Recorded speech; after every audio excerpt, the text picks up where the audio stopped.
آفرین گوشتین برای مخلصان.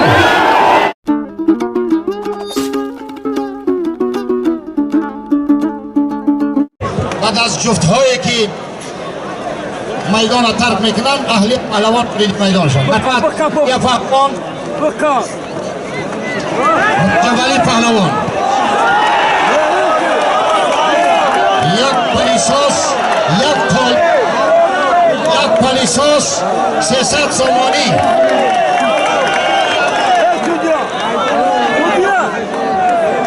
با اهلیت توجه میکنیم یک بانوی خیلی محبوب استاد ورزش درجه بین المللی، یکی از چهره هایی که در مسابقات قهرمانی آسیا هم هنر و مطالعاتی بهتر نشان دادن و افتخارشان حالا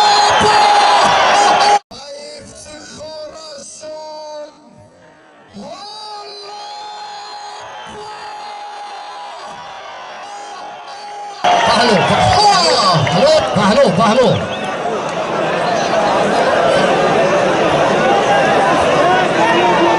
دلشازاده توجه کنید. محمد رحیم سرخان و پهلوان حمدانی و اهلیه باز هم مکافات جمع گردید. 1000 سومانی برای پرتاب‌های جالب و هنرنمایی خوبی اهلیه از جماعت دهاتی دهمه. خواهشمندم زودتر جمهور را به میدان دعوت کنید با ترتیبی که از هرچی زودتر باز توجه کنم، چون که به مرحله پهلوانان گرانوزن ما نزدیکتر شویم. کارمندان محترم حفظ حقوق، تشکر به همه پهلوانان رخصت. دیگر یگان کس دعا نگیرد در این منطقه. خواهش میکنم.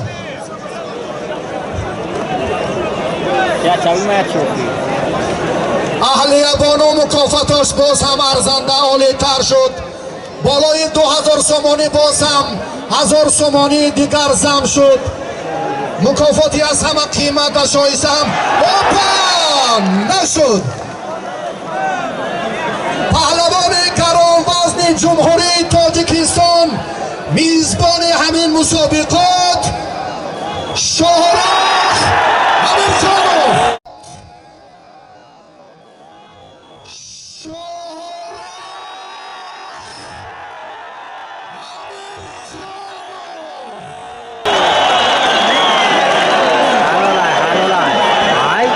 دلشادزاده توجه کنید به هنرنمایی عضو منتخب بانوان کشور، بانویی که با شرافت استقلالیت و این فیض و نعمت و گنج زمان صاحب استقلالی مملکت که گل دختران ما در عرصه بین المللی هنرنمایی میکنم.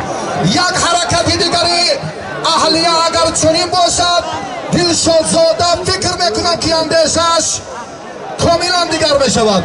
هنرنمایی در میدان آفتاب لیقا برای پهلوانان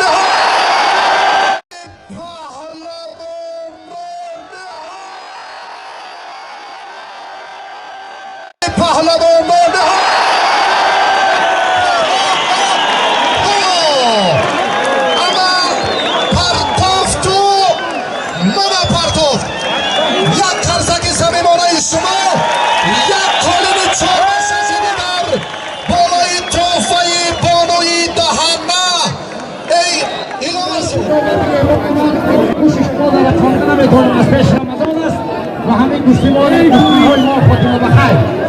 آفرین گوشتین برای مخلصان.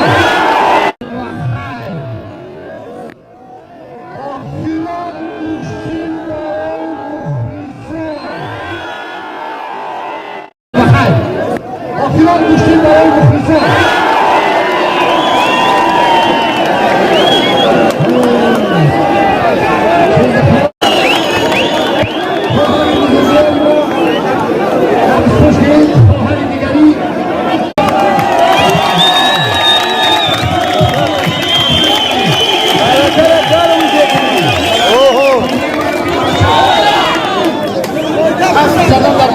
خوش کرده آورده زدم. خوش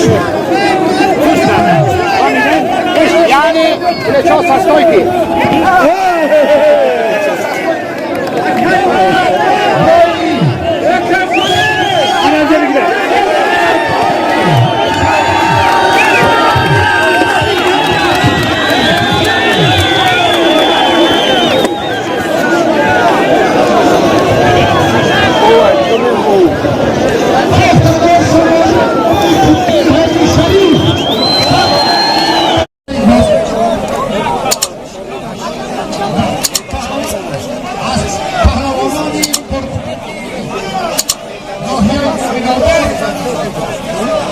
Come!